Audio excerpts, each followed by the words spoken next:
Thank you for being here. Today we're going to talk about one of the most profound questions in human history. Why were religions created? Not why people believe today, not whether a God exists, but why, at the very beginning, humans created these systems in the first place. This question takes us to the roots of what it means to be human, our fears, our hopes, our need for order in a world that often feels chaotic. If you think about early life on Earth for humans, it was brutal and uncertain. Food was scarce, predators were everywhere, disease struck without warning, and death was never far away. There were no hospitals, no science, no technology. In that world, survival wasn't guaranteed for another day, let alone a lifetime. And on top of all that, humans had something no other animal fully has: the awareness that they will die. That awareness is both a gift and a curse. It gave us intelligence, planning, and creativity. But it also gave us fear. How do you live when you know every road ends in death? That's where the first seeds of religion were planted.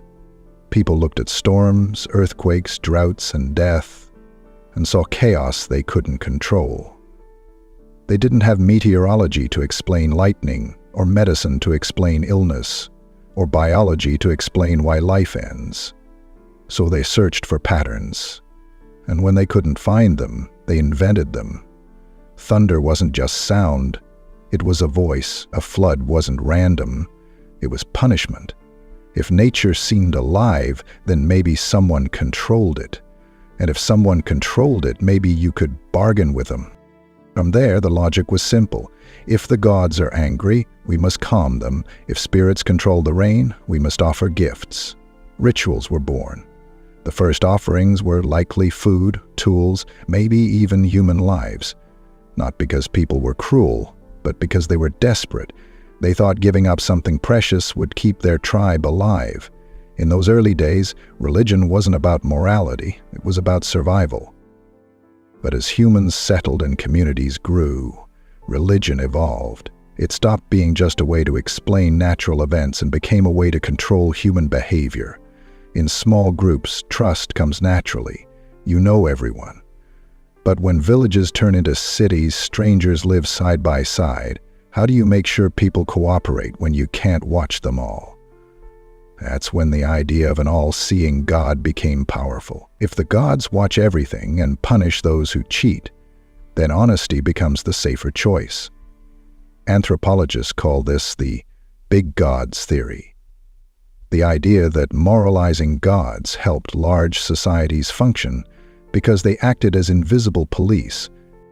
Over time, these ideas solidified. Stories became myths. Myths became sacred texts. And those texts didn't just guide behavior. They gave meaning.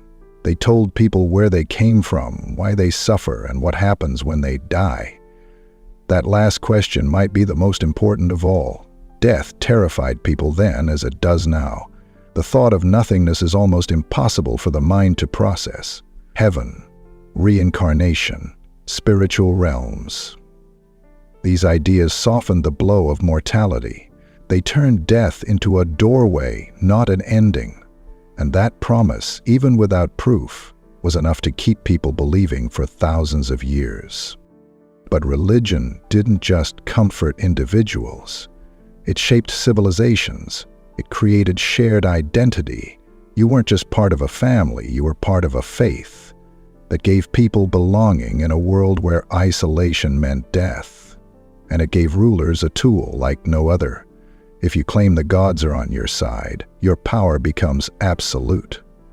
Questioning the king becomes questioning the divine. That's why, throughout history, religion and politics have been inseparable.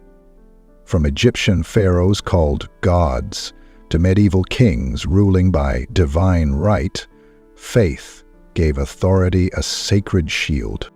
This wasn't always malicious. Many leaders truly believed, but the effect was the same. Religion became a system of control as much as a source of comfort. And once power enters the picture, questioning becomes dangerous.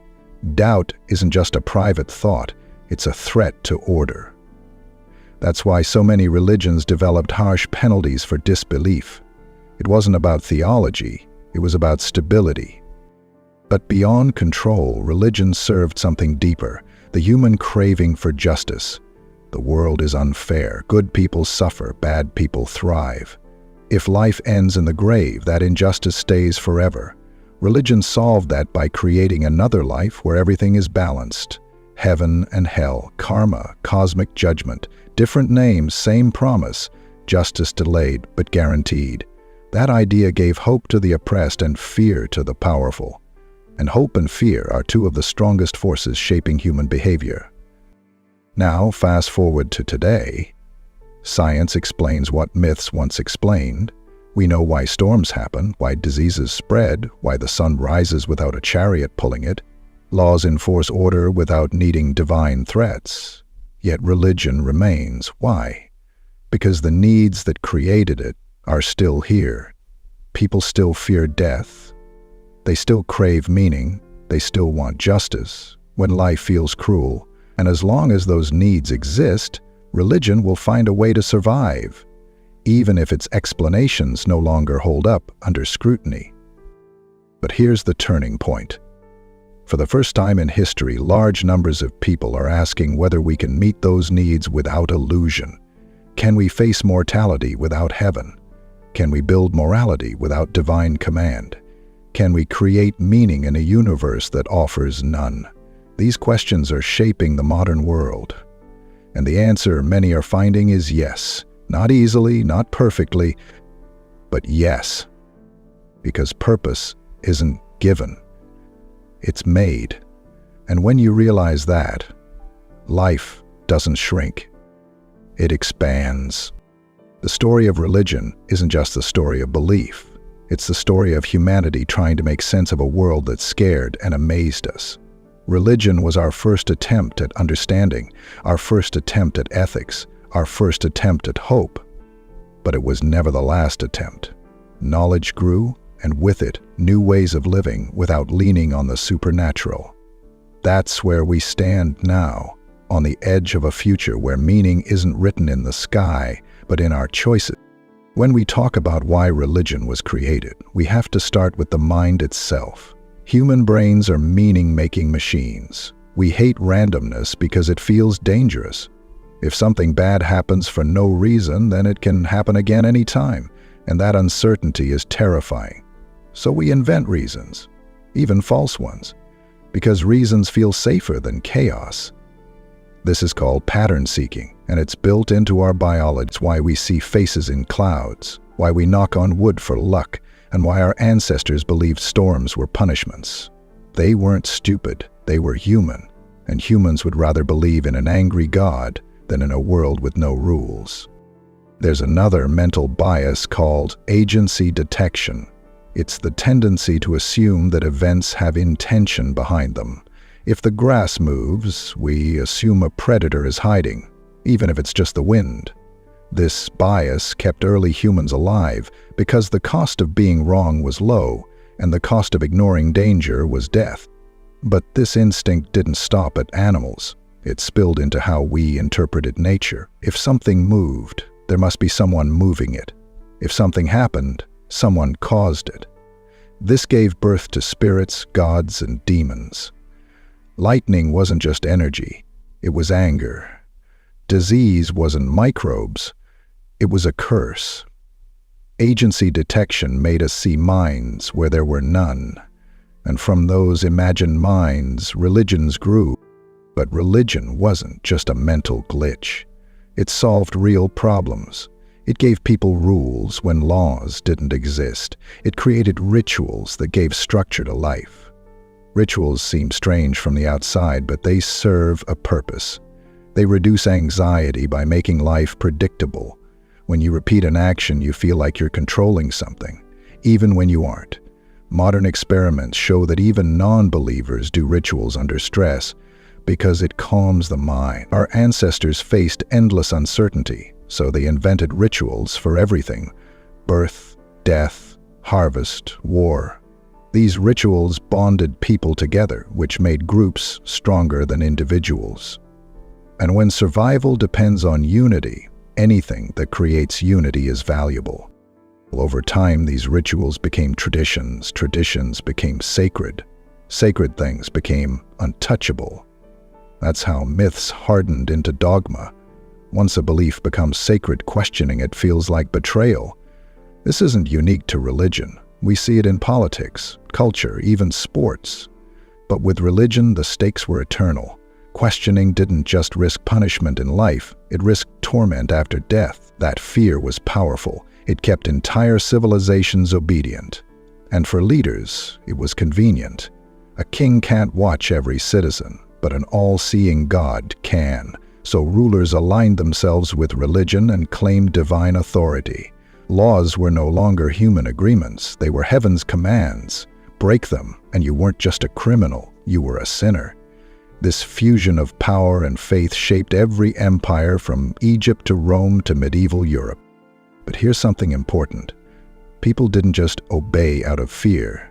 They believed because religion gave them identity. It told them who they were, why they mattered, and where they belonged. In a dangerous world, that sense of belonging was priceless. You weren't just a fragile creature on a spinning rock. You were part of a cosmic story. That story turned suffering into purpose. Every hardship became a test. Every death became a passage, not an end. This illusion gave people strength they might not have had otherwise, and illusions that help survival tend to stick.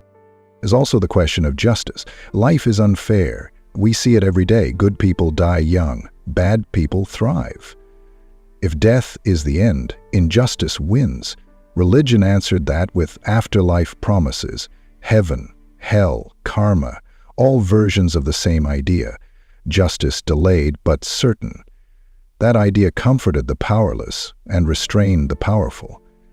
If you believe you'll be rewarded later, you're less likely to rebel now. And if you fear punishment after death, you think twice before breaking rules. This made societies more stable, but it also made them easier to control. Hope and fear became tools, not always by design, but by effect. The power of these tools can't be overstated. Entire wars were fought, kingdoms built, and cultures shaped because of what people believed about unseen worlds. But here's the irony. The very beliefs that promised peace often fueled violence. When your God is the only true God, disagreement becomes an insult, and conversion becomes a mission. Religion unified groups internally, but divided them externally. That division caused conflicts that lasted centuries, and some still burn today. So while religion solved one problem, internal trust, it created another, external hostility. Yet even with these costs, religion endured, because it worked. It explained the unexplained, controlled behavior without armies, created identity, and offered hope.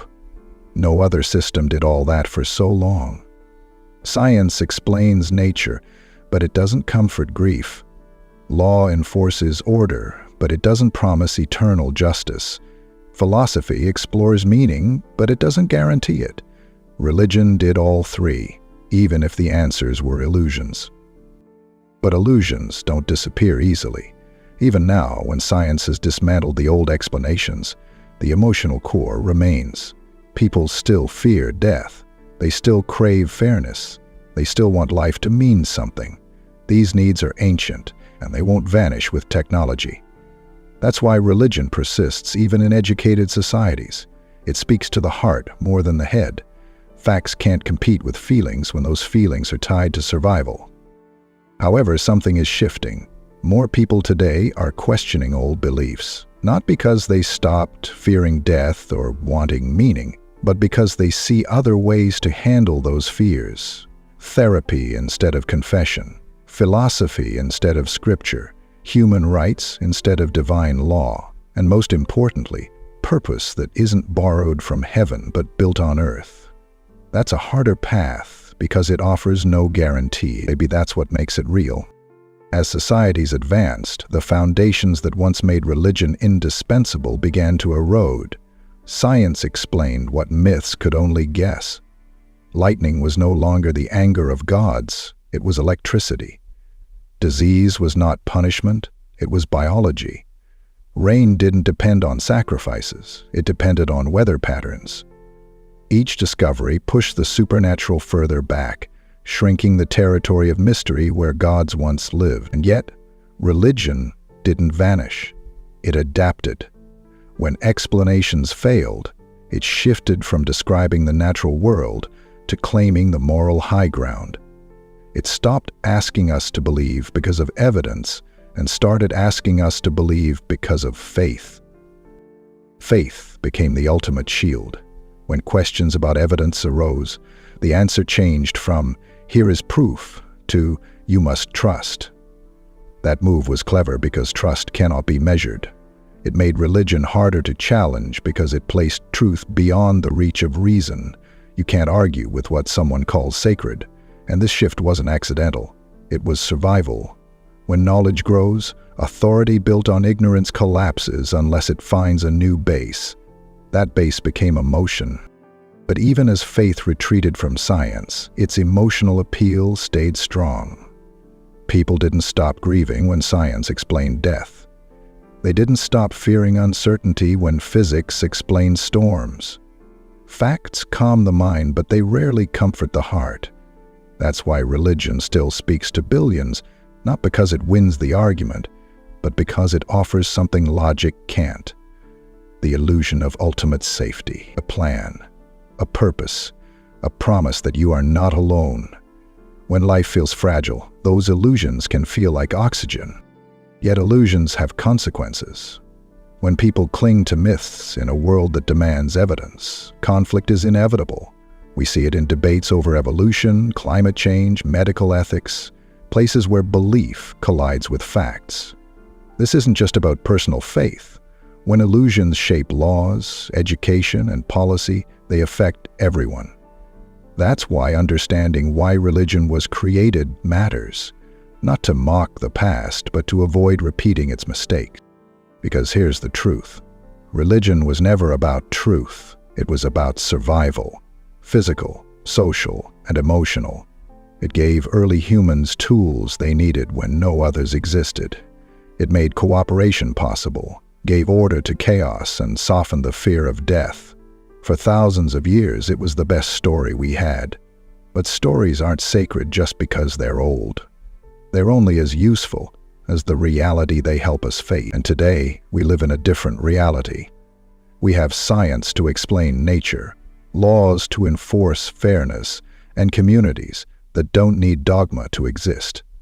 The old reasons for religion are disappearing, but the needs behind those reasons, meaning, connection, hope, remain. So the question is, can we meet those needs without illusion? Can we create meaning without myths, morality without gods, hope without heaven? The evidence says yes. Look at the most secular countries today. Places like Norway, Sweden, Denmark. They rank among the happiest, safest, and most compassionate societies on Earth. Crime is low, life satisfaction is high. They are thriving communities that built meaning on reason, empathy, and shared humanity. That shows us something crucial. Goodness never needed fear to exist. It needed understanding. It needed us. But let's be honest. Moving beyond religion isn't easy. It means facing truths that feel harsh. There is no cosmic plan. There is no guaranteed justice. There is no eternal life waiting after this one. For many, that feels like a loss. But maybe it's a gift. Because when you stop living for the next world, you start living for this one. You stop postponing joy for paradise and start creating paradise here. In kindness, in art, in love, in small acts that make a short life meaningful. That's the irony. When religion fades, life doesn't lose meaning. It gains urgency. Every moment matters more because nothing is promised. Every relationship matters more because time is finite. Every choice matters more because the universe won't fix what we break. Meaning isn't handed down. It's built. And when you build it yourself, it belongs to you in a way no sacred text can match. So why were religions created? Because we were afraid. Because we were curious. Because we wanted order in chaos and hope in despair. They were our first maps in a dark world. But we're not in the dark anymore. We have light now. Knowledge, reason, compassion. And maybe it's time to trust that light, even if it doesn't answer every question. Maybe it's time to grow beyond the stories that once kept us safe and start writing new ones. Stories that don't need illusions to inspire greatness. Thank you for listening. If this made you think, share your thoughts below. Do you believe religion was necessary in the past? And what do you think should replace it in the future? Stay curious, stay thoughtful, and remember, the meaning you seek has always been in your hands.